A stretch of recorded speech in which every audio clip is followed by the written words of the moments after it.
آج انشاءاللہ تبارک و تعالی ابو بکر کی خلافت کے متعلق مزید کچھ بات کریں گے، اور یہاں پر آپ کی خدمت میں عرض یہ ہے کہ جو سب سے بڑا نزاع ہے اسلام میں وہ امامت و خلافت کی نزاع ہے، اور اگر ابو بکر اور عمر کی خلافت باطل ہے، یا صرف ابو بکر کی خلافت باطل ہے بلکہ اس کے اعمال ایسے ہیں کہ اس کا اسلام بھی ثابت نہیں ہوتا، تو پھر مذہب عمری اساسی سے باطل ہے۔ لیکن اگر ابو بکر کی خلافت صحیح ہے تو مذہب شیعہ باطل ہے۔ میرے محترم ناظرین، ابو بکر کی خلافت کیا نص پہ مبتنی ہے؟ اس پہ کوئی نص ہے؟ کچھ بھی نص بھی نہیں ہے، کچھ بھی نص نہیں ہے۔ میں آپ کی خدمت میں یہ عرض کروں کہ جماعت عمریہ کا اجماع ہے کہ ابو بکر کی خلافت پہ نص نہیں ہے، اور اس کے علاوہ وہ یہ بھی کہتے ہیں کہ رسالت پناہ صلی اللہ علیہ وآلہ وسلم نے نہ صرف ابو بکر کو خلیفہ نہیں بنایا بلکہ انہوں نے خلیفہ بنانے کا طریقہ کار بھی نہیں بتایا، نہ اللہ نے بتایا نہ رسول صلی اللہ علیہ وآلہ وسلم نے بتایا۔ یہ کتاب ہے الامامۃ العظمیٰ عند اہل السنۃ والجماعہ، تعلیف الشیخ عبداللہ ابن عمر ابن سلیمان الدمیجی۔ یہ سعودی عرب میں کئی ایک یونیورسٹیوں میں یہ ڈین آف کالج آف اصول الدین ہے،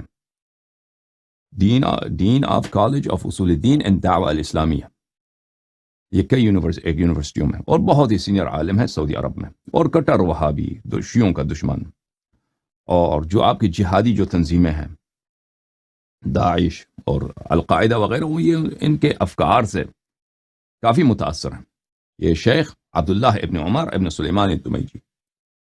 اچھا، اس کتاب میں جو انہوں نے مسئلہ امامت پہ لکھا ہے جماعت عمریہ کے نزدیک، اس کتاب میں صفحہ نمبر 125 میں الفصل فی طرق انعقاد الامامہ، کہ امامت کا کس طریقے سے منعقد ہوتا ہے، کوئی شخص کس طریقے سے خلیفہ بنتا ہے، تو اس کا شرعی طریقہ کار کیا ہے۔ وہ یہ کہتے ہیں، میں خوب دیکھیے، عند النظر، کہتے ہیں کہ جب ہم نظر ڈالتے ہیں، کس پہ نظر ڈالتے ہیں؟ الی نصوص الکتاب والسنہ، کتاب اور سنت کے نصوص پہ نظر ڈالتے ہیں، کتاب اور سنت کے نصوص پہ کیا کرتے ہیں؟ نظر ڈالتے ہیں، مطالعہ کرتے ہیں۔ فإننا لا نجد هناك نصا صريحا في تعيين الطريقة التي تثبت بها امامة للامام، تو ہم جب کتاب اور سنت کے نصوص کو دیکھتے ہیں وہاں پہ کوئی نص ہمیں نہیں ملتا کہ کس طریقے سے کسی امام کی امامت ثابت ہوتی ہے۔ اور بھائی اجماع سے ہوتا ہے، شورا سے ہوتا ہے، قہر و غلبہ سے ہوتا ہے، یا تعیین سے ہوتا ہے، یا اختیار امت سے ہوتا ہے، یا نص سے رسول صلی اللہ علیہ وآلہ وسلم سے ہوتا ہے، کوئی بھی ہمارے پاس کچھ بھی نہیں ہے، ٹھیک ہے نا؟ نہ کتاب میں اور نہ سنت میں کچھ بھی نہیں ہے ہمارے پاس۔ وَلَيْسَ ثَمَّةَ إِلَّا النُّصُوصُ الْعَامَّةُ الْمُتَعَلِّقَةُ بِالْوِلَایَةِ وَالتَّوْلِیَةِ، بعض کچھ عام نصوص ہیں جن کا تعلق امامت و خلافت سے ہے، عام نصوص ہیں، کہ مثلا امامت قریش سے ہوگی، امامت 12 امام ہوں گے، 12 خلیفہ ہوں گے، امام اگر فاجر فاسق بھی ہوں ان کی طاعت کرو، ایسے عام چیزیں، ٹھیک ہے نا؟ لیکن کوئی شخص امام کیسے بنتا ہے، ہم پہچان کیسے لیں کہ شرعی امام، شرعی خلیفہ کون ہے؟ اس کے متعلق نہ کتاب میں کوئی کچھ ہے نہ سنت میں کچھ بھی نہیں ہے، ٹھیک ہے نا؟ اور پھر یہ کہتے ہیں کہ دین کامل ہے پھر یہ کیا کہتے ہیں؟ دین کامل ہے۔ سب سے بڑا جو نزاعی مسئلہ ہے کیا ہے؟ مسئلہ امامت و خلافت، مسئلہ امامت و خلافت ہے۔ بلے کوئی نص نہیں ہے، سواء كانت صغرا ام کبرا كالشورى ونحوها، چاہے صغرا پہ کہیں کہ فلان شخص کیا خلیفہ ہے یا نہیں ہے، فلان شخص کیا خلیفہ ہے یا نہیں ہے، اس پہ کوئی حدیث ہو، یہ کوئی حدیث نہیں ہے۔ ہم خلیفہ کیسے بنائیں، اس پہ بھی کوئی حدیث نہیں، نہ صغرا میں نہ کبرا میں۔ عام نصوص ہیں، مثلا کہ ایک دوسرے سے مشورہ کرو، وہ تو بھی امامت میں بھی نہیں ہے نا، وہ تو عام زندگی کی باتوں میں، عام زندگی کی باتوں میں، وہ تو امامت کے لیے بھی خاص نہیں ہے۔ اچھا، وہ اور پھر کہا لذلك لم يبقى امامنا الا استعراض الطرق التي انعقدت بها الامامة للخلفاء، بلے وہ کہتے ہیں راشدین۔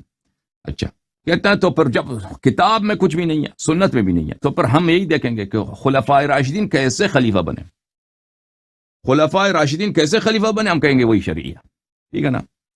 تو ان کے پاس قرآن و سنت میں کچھ بھی نہیں ہے۔ اس کے علاوہ میرے محترم ناظرین یہ خود تصریح کرتے ہیں کہ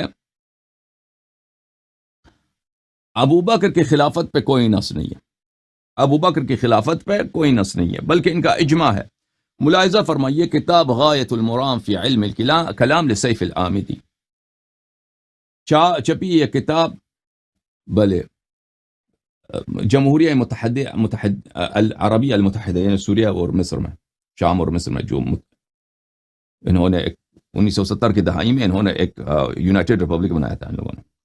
اچھا، قاہرہ میں سنہ 1971 میں کتاب چھپی ہے، یہاں پہ صفحہ نمبر 274 میں فرماتے ہیں وَأَمَّا مُعْتَقَدُ أَهْلِ الْحَقِّ من أهل السنة، اہل سنت سے کون مراد ہے بھئی؟ اشاعرہ، کہتے ہیں اہل حق جو اشاعرہ ہیں، واصحاب الحدیث، اور اسی طرح احمد بن حنبل ابن تیمیہ کے ماننے والے، فَهُوَ أَنَّ التَّعْيِينَ غَيْرُ ثَابِتٍ بِالنَّص، کہتے ہیں نص میں کوئی نہیں ہے کہ خلیفہ کون ہونا چاہیے۔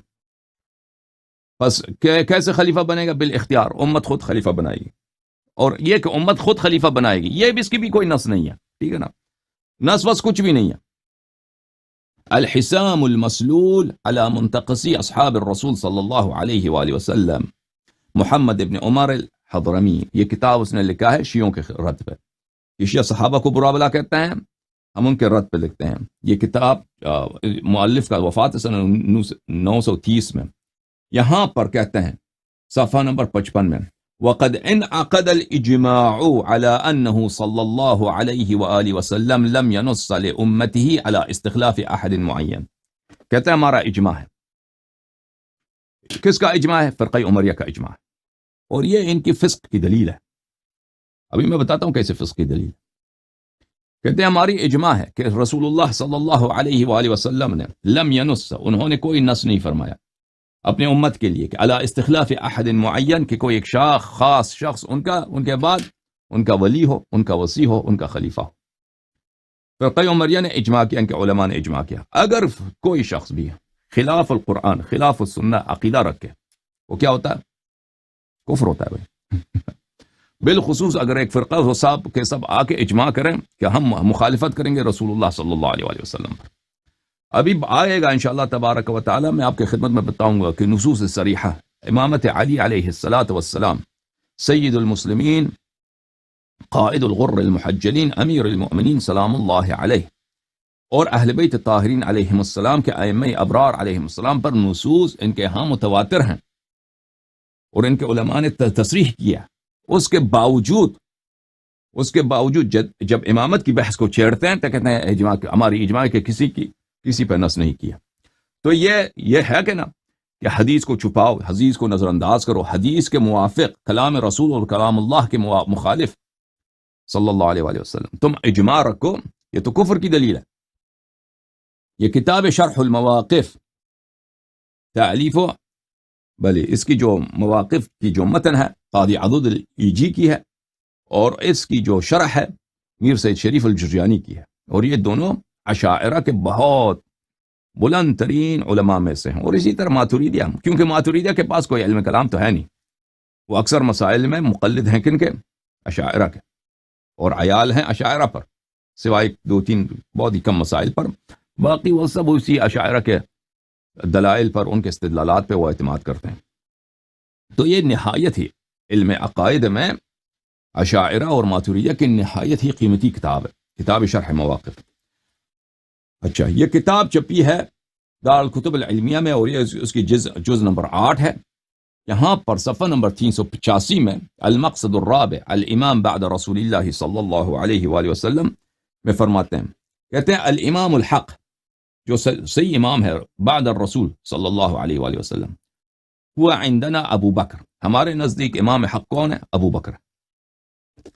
وعند الشیعۃ علی رضی اللہ تعالی عنہ وسلام اللہ علیہ، اور شیعوں کے نزدیک کون ہے؟ حضرت سید المسلمین سلام اللہ علیہ۔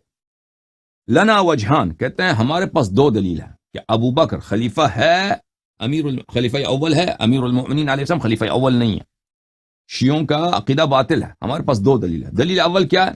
کہتا ہے ان طریقہ اما النص او الاجماع، کہتے ہیں کہ کوئی شخص امام ہوگا اس کے صرف 2 طریقے، کسی شخص کی امامت، کون امام ہے کون امام نہیں ہے، امام کی معرفت، امام کی پہچان، امام کی تمیز غیر امام سے یا تو نص سے ہوگی کہ رسول اللہ صلی اللہ علیہ وسلم کہتے ہیں کہ فلانا تمہارا امام ہے، یا یہ کہ امت اجماع کرے، امت اجماع کرے. تو اجماع کس سے پتہ چلتا ہے؟ بیعت سے پتہ چلتا ہے. اچھا، اما النص فلم یوجد لما سیاتی، کہتا ہے نص تو ہے نہیں کسی پر، نص تو کسی پر بھی نہیں ہے، نص تو کسی پر بھی نہیں. اچھا، تو یہ اعتراف کیا ہے کہ ابو بکر کے، عمر پہ، عثمان پہ تو کوئی نص نہیں ہے. اب وہ کہتے ہیں کہ علی علیہ الصلوۃ والسلام سید المسلمین سلام اللہ علیہ پہ بھی نص نہیں ہے، تو وہ ہم ثابت کریں گے کہ ان کی بات جھوٹ ہے، نص بہت زیادہ ہے امیر المؤمنین علیہ السلام. تو پہلی بات میرے محترم ناظرین آپ کی خدمت میں کیا ہم نے ثابت کیا؟ ہم نے یہ ثابت کیا کہ یہ خود کہتے ہیں کہ خلافاً للقرآن، خلافاً للسنہ و خلافاً للعقل، کہتے ہیں کہ رسول پاک صلی اللہ علیہ وسلم دنیا سے چلے گئے اور اپنے بعد نہ کسی امام کی تعین کی اور نہ طریقہ کار بتا دیا، ہمیں پتہ ہی نہیں ہے. تو واحد طریقہ یہی ہے کہ ہم دیکھیں کہ خلفاء کیسے بنے، جس طریقے سے خلفاء بنے پر وہی شرعی ہوگا، لیکن قرآن و سنت میں اس کی کوئی ہدایت نہیں ہے. اچھا، اور یہ کیوں خلاف القرآن ہے؟ اس لیے کہ الیوم اکملت لکم دینکم واتممت علیکم نعمتی، اور اس طرح کے، اس لیے کہ رسول پاک صلی اللہ علیہ وسلم نے اپنے بعد خلیفہ بنایا ہے، وہ ہم بتا دیں گے آپ کو، علی ولی کل مؤمن من بعدی من اطاع علی علیہ السلام فقد اطاعنی ومن عصاه فقد عصانی. حدیث ثقلین، حدیث غدیر، حدیث منزلت، حدیث بہت سارے احادیث، حدیث طیر مشوی وغیرہ. یہ کتاب شرح المقاصد، تالیف مسعود ابن عمر التفتازانی، یہ ماتوریدیہ کا متکلم ہے اور ادیب ہیں اور نہایت بلند درجے کے عالم ہیں. اور لیکن یہ ویسے ماتوریدی ہیں، لیکن اکثر افکار میں یہ اشاعرہ کے بہت قریب ہیں. ویسے اشاعرہ اور ماتوریدیہ میں فرق بھی بہت کم ہے. یہ اس کی کتاب ہے شرح المقاصد، جلد نمبر 5، چاپ عالم الکتب، سنت 1998 میں کتاب چھپی. یہاں پہ ملاحظہ فرمائیے صفحہ نمبر 258 میں میرے محترم ناظرین، الثانی امارات ربما يفيد باجتماعها القطع بعدم النص، کہتے ہیں ہمارے پاس ایسے اشارات اور ایسے دلائل ہیں کہ اگر ان کے مجموعے کو ہم دیکھیں تو ہمیں پتہ چلتا ہے یقین کے ساتھ کہ کسی پر نص نہیں ہے. کہ قول العباس لعلی علیہ السلام و عمر لابی عبیدہ امدد یدک ابایع، کیونکہ عباس نے علی علیہ السلام سے کہا، عباس نے کہا علی علیہ السلام سے کہ ہاتھ آگے کریں میں آپ سے بیعت کروں، اور عمر نے ابو عبیدہ جراح سے کہا کہ میں تجھ سے بیعت کرنا چاہتا ہوں، اور ابو بکر وقول ابی بکر بایع عمر او ابا عبیدہ، ابو بکر نے ابو عبیدہ سے کہا اور عمر سے کہا کہ ان میں سے دونوں سے ایک سے بیعت کریں. تو ان باتوں سے پتہ چلتا ہے کہ کسی پر نص نہیں ہے. تو قول العباس لعلی علیہ السلام، یہ کیسے پتہ چلتا ہے کہ علی علیہ السلام پہ نص نہیں ہے؟ یہی تو پتہ چلتا ہے کہ اس پہ نص ہے. اما قول عمر لابی عبیدہ وقول ابی بکر، ابو عبیدہ اور عمر کے ان میں سے کسی کے ساتھ بیعت کریں، تو وہ خود غاصب خلافت ہیں شیعوں کے پاس. ان کے قول سے کیسے پتہ چلتا ہے کہ کسی پہ نص نہیں ہے؟ اچھا، اور پھر اگلے صفحے میں کہتے ہیں کہ پھر ابو بکر نے کہا تھا وَدِدْتُ أَنِّي سَأَلْتُ النَّبِيَّ صلی اللہ علیہ وآلہ عن هذا الامر فی من ہوا، مجھے تو یہی تمنا ہے کہ میں کاش رسول پاک صلی اللہ علیہ وآلہ وسلم سے پوچھتا کہ یہ امامت کس کا حق ہے. میں نے پوچھا ہی نہیں، پیغمبر نے بتایا ہی نہیں، بس ختم بات. تمام باتوں سے عزیزوں، ان کے بلند ترین متکلمین، علم عقائد کے بلند ترین علماء نے اور ان کے محدثین نے تصریح کیا کہ کسی کی خلافت پہ نص نہیں ہے. تو اس سے پتہ چلتا ہے کہ ابو بکر کی خلافت پہ کوئی نص نہیں ہے. تو اگر نص نہیں ہے تو پھر اس کی خلافت کیا ہے؟ اگر رسول پاک صلی اللہ علیہ وسلم نے یہ نہیں بتایا کہ تم اس طریقے سے خلیفہ بنو، ٹھیک ہے نا، اور اس کی خلافت پہ اجماع بھی نہیں ہے، یہ بھی جھوٹ ہے کہ اس کی خلافت پہ اجماع ہے. واضح دلیل، ہم شیعہ ہیں، ہم اس کو خلیفہ نہیں مانتے، ہم اسی امت کے ہیں، ہم سب مسلمان ہمیں مسلمان مانتے ہیں، کوئی مسلمان ہمیں تکفیر نہیں کرتا. اہل بیت طاہرین علیہم الصلاۃ والسلام ابو بکر کو نہیں، حضرت زہرا سلام اللہ علیہا سیدۃ نساء اہل الجنہ ابو بکر کو خلیفہ نہیں مانتی، امیر المؤمنین علیہ السلام ابو بکر کو خلیفہ نہیں مانتے تھے. اتنے لوگ مانعین زکوٰۃ تھے، ان کا قتل کرایا ابو بکر نے، اسی مسلمان تھے، کلمہ گو تھے، ابو بکر کو زکوٰۃ نہیں دیتے تھے، ان کا مرتد کہہ کے ان کو قتل کیا، ان کے ساتھ ظلم کیا، ٹھیک ہے نا. تو اس کے خلافت پہ کوئی اجماع نہیں ہے.